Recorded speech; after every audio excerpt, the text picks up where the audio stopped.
अछन आपण माने आज मोर सब किए अछन देखन रामर बापा फाइनली तो धर्मगढ़ आसथिले दादा संगे भेट घाट ही गला दादा के जानी चन तो जेनटा कि रामर बापा बोलसन दादा कॉमेडी वीडियो मने पूरा बनैसन इंस्टाग्राम ने पूरा छाई जाइछन ना दादा।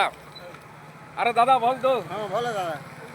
अरे तमर वीडियो मने भल लागसी दादा। हाँ दादा आपण मानकर प्यार सपोर्ट एंती सब बेले चली थो तो गाइस आपण माने भी दादांकर केना बेले संतोष कुमार शांतनु कुमार राउत आपण माने भी जाई करी फेसबुक रे सर्च करन आउ भल पाइबा दियन जे मोर वीडियो मने देखस भल लागसी तो। हाँ दादा देखसु तो गाइस मोर भी फैमिली ब्लॉग मने आसी गोटे गोटे कॉमेडी वीडियो मने भी आसी छुआ संगे आरो दादार चैनल के भी जाइकिना टिके फॉलो कर देबा। दादा तमर चैनल रो ना भी टिके कोइ दियो।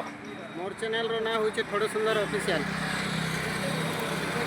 तो सुनले तो गाइस आरो धर्मगढ़ जदि आसबे आर दादा संगे भेटबार अछि बेले आलिशान होटल देखि पारथिबे सामना रे दादार दुकान अछि टिफिन दुकान।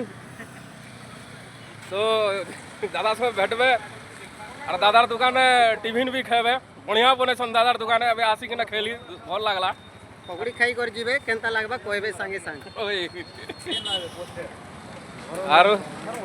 आर काଣା कहबी खुशी लागला दादा संगे भेटी के नाम के धन्यवाद।